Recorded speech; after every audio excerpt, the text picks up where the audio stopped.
Ça, c'est le nord de l'Inde. Mais je vais pas te parler du Rajasthan. On est dans la région de l'Haryana.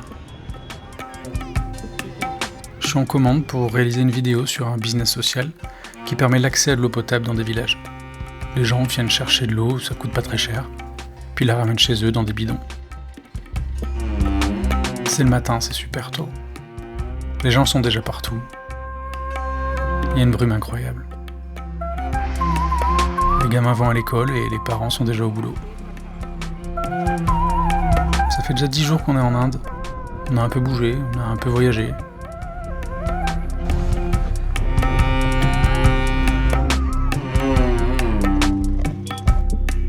Mais maintenant, faut aller bosser. Aujourd'hui, il faut que je filme des usagers. Ceux qui achètent l'eau dans les kiosques. Voir un peu comment ils s'en servent, voir comment c'est chez eux, leurs conditions de vie, tout ça. Pour faire ça, je suis dans une petite maison, en plein cœur d'un village, chez une dame. Elle prépare à manger. Moi, j'ai toujours été fasciné par les gens qui font à manger. Je sais pas pourquoi. Il y a un truc. Tu nourris les autres. Je sais pas, c'est quand même quelque chose. Elle est là, elle touille l'huile avec des trucs dedans, de l'ail, des épices, des pois chiches. Elle coupe les oignons. Ça a l'air de rien, mais c'est précis, Je dirais que c'est attentionné. Évidemment qu'il y a du piment, parce qu'on est en Inde. Elle s'applique. Elle fait à manger pour sa fille. Tout paraît simple, évident. Ça sent tellement bon. Plus d'épices, parce que c'est meilleur. C'est bientôt prêt. Et moi, j'ai toujours pas filmé ce que je devais filmer. J'étais là pour autre chose, mais bon, c'est pas grave. Au fond, c'est quand même vachement plus intéressant ça, non ? Bon, allez, on n'est pas là pour ça. Je suis dans un village sans tourisme, c'est loin de tout. Et finalement, on a trouvé une autre maison avec une autre dame qui fait aussi à manger. Elle est d'accord pour qu'on la filme. Je dis elle, mais elle est pas toute seule. Il y a sa mère, sa sœur, et j'imagine des voisines. Je vois pas vraiment son visage parce qu'elle fait son truc, et puis moi je filme, j'ai la tête dans le viseur. Elle parle tout doucement, elle ose pas trop. Elle me regarde, elle hésite. Elle sait pas trop quoi faire de moi, et moi, je sais pas trop quoi lui dire non plus. Je veux pas la diriger, je suis là pour voir comment ça se passe. Le problème que j'ai, c'est qu'au niveau de l'image, on est dehors dans une petite cour, et la lumière, la lumière est trop plate. Trop uniforme. Il faudrait que je change quelque chose. Je pourrais prendre le temps, je pourrais le faire. J'ai mon sac juste à côté de moi avec tout ce qu'il faut. Des lumières, des petits trépieds, des supports pour accrocher ça là où je peux. Il faudrait 2-3 minutes. Tant que j'installe un peu tout ça, un peu en hauteur. Histoire que ça gêne personne. Que la scène soit propre, bien exposée. Mais je l'ai pas fait. Hey, salut, ça va ? Cette vidéo, elle va être un peu différente. On va parler de ce geste, ou plutôt de l'absence de ce geste. On va parler de la lumière qu'on n'allume pas, de ce qu'elle efface, mais aussi de ce qu'elle offre. On va voir pourquoi c'est peut-être la décision la plus silencieuse et la plus lourde que tu vas prendre derrière une caméra. On a tout le temps une lampe dans le sac. Ouais, parfois on n'a pas le choix. Le problème, au fond, c'est pas la lampe. C'est l'idée qui vient avec. Toute une industrie va te répéter, tuto après tuto, vidéo YouTube après vidéo YouTube, qu'une image sombre, c'est une image ratée. Qu'un visage dans la pénombre, c'est un problème qu'il faut résoudre. Que le réel, au fond, il est toujours un peu trop sombre, et que ton métier, a priori, ça serait de le corriger. Mais quand t'allumes une lampe pendant le tournage d'un docu, c'est pas juste la pièce que tu vas éclairer. T'annonces qu'à partir de maintenant, tu fabriques une image. Le lieu trop sombre va devenir le plateau. La conversation devient une interview filmée. Et cette chose fragile qu'on était venu chercher, cette parole qui sortait juste parce que la pièce était un peu trop sombre, parce que la pénombre est une pudeur, cette chose-là, elle a de très grandes chances de disparaître. La lumière fabriquée, ça rassure celui qui filme, mais elle intimide souvent celui qui est filmé. Il y a des exceptions. Évidemment, c'est qu'un avis. Il y a des vérités qui se disent qu'à voix basse, dans des pièces mal éclairées. La pénombre, c'est pas juste l'absence de lumière. On lui dit des choses qu'on dirait jamais en plein jour, même sous une lampe un peu faiblarde.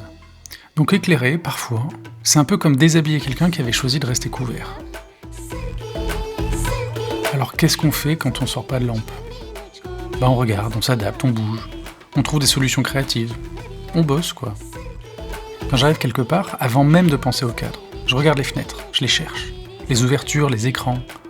C'est pour la direction, pour savoir un peu comment ça va se passer. Je cherche d'où vient la lumière, en fait, c'est simple. Comment elle rentre, sur quoi elle va se poser. Le travail, en soi, c'est pas tant de faire rentrer plus de lumière, c'est surtout de te mettre sur son chemin, de capter un peu de ce qui va se passer. Je regarde aussi ce que cette lumière elle fait au visage. Une clarté qui vient de 3/4, un peu au-dessus des yeux, et hop, on a un petit tableau. Un contre-jour doux sur quelqu'un qui raconte quelque chose de difficile, et d'un coup, on récupère un peu de pudeur. La lumière naturelle, elle fait toute la mise en scène. Elle place les ombres, elle choisit ce qu'elle montre, et elle choisit ce qu'elle garde. Il faut juste que tu saches où te mettre. Parce que le spectateur, lui, va rien voir du tout de tout ça. Personne n'est jamais sorti d'une salle de ciné en se disant « Qu'est-ce qu'il a bien visé, la fenêtre était juste à côté, je l'ai même pas vue. » Ça n'existe pas. Mais si tu additionnes tous ces petits détails invisibles, là tu obtiens quelque chose que les gens appellent l'ambiance, le mood, une atmosphère. Puis il y a aussi ce moment, la scène est là, elle est devant toi, en train de devenir exactement ce que t'espérais. Ça dure une petite seconde, peut-être 2. J'aimerais tellement pouvoir dire que tout ça, ça a été prévu. En fait, au fond, c'est quand même souvent de la chance. Et puis, beaucoup d'espoir. Parce que cette lumière, elle va rarement réapparaître telle qu'elle. Elle a existé une fois, dans le réel que tu viens de filmer, à cet endroit, sur ce visage, pendant cette phrase qui a été murmurée ou criée. C'est pas pour l'image qui viendra après, celle qui sera dans le film au final, avec le super mixage, l'étalonnage, tout ça. Mais c'est pour ce petit moment intime qui a été très court en général, avec un humain qui est dans son cadre, dans sa lumière, dans un endroit qu'il connaît en général tellement bien que cette lumière il la voit même plus, elle est banale. Mais cette lumière, elle lui va bien. On pourrait croire que tout ça c'est une histoire de goût, une coquetterie de chef-op. Un penchant pour le clair-obscur ou les ambiances très denses. Je crois que c'est un peu plus profond que ça. Enfin en tout cas j'espère. Choisir la lumière naturelle dans un docu, c'est évident que c'est une posture esthétique. Mais c'est pas que ça. C'est aussi une façon de regarder le monde et de le montrer en suivant ses propres valeurs. Éclairer le réel, c'est dire qu'il n'est pas assez bien comme ça. C'est le modifier avant de le présenter au monde. Corriger une teinte, remplir des ombres. Lui retirer ce qu'il avait de trop sombre, de caché. Alors je suis d'accord, cette posture elle est radicale. Elle s'applique pas à tout. Faut pas être borné pour rien. Faut pas être con. Parfois c'est même absurde. Mais quand tu joues avec ce qui existe, c'est l'inverse. Tu acceptes que le monde que tu filmes ne t'appartient pas. Qu'il a ses heures, ses humeurs, ses nuages et puis surtout ses zones d'ombre. Ton travail c'est pas forcément de le corriger en fonction de tes espérances. Mais c'est de te rendre disponible pour voir comment il évolue, de voir ce qu'il raconte, en lui donnant ton temps. La lumière naturelle, elle se commande pas, elle se fait désirer. Et parfois c'est quand même super long. Mais c'est encore un des rares moments d'humilité qui va subsister encore un petit peu dans ce métier où globalement on peut et on veut tout contrôler. Donc le réel il est pas trop sombre, il demande juste de la patience. Et de toute façon, on n'a pas le choix. La seule question au final c'est de savoir si toi t'es prêt à le voir tel quel, sans une installation pour le changer, sans le corriger. Je sais bien que c'est un fantasme de pouvoir filmer le réel, je sais que c'est faux. Je sais qu'on intervient et que globalement on change toujours les choses, ne serait-ce que par notre présence. Mais le fantasme au fond c'est de raconter les histoires de ces gens, d'être un peu plus proche d'eux, de comprendre ce qu'ils vivent, d'être dans leur environnement, dans leur lumière. C'est tout pour aujourd'hui. Je rentre, il fait nuit, c'est tard. Merci d'avoir regardé cette vidéo, c'était un peu différent, j'espère que ça vous a plu, dites-le moi en commentaire. Abonnez-vous, ici on parle de cinéma documentaire, de documentaire d'auteur. Parfois c'est sérieux, parfois pas trop. Allez, ciao.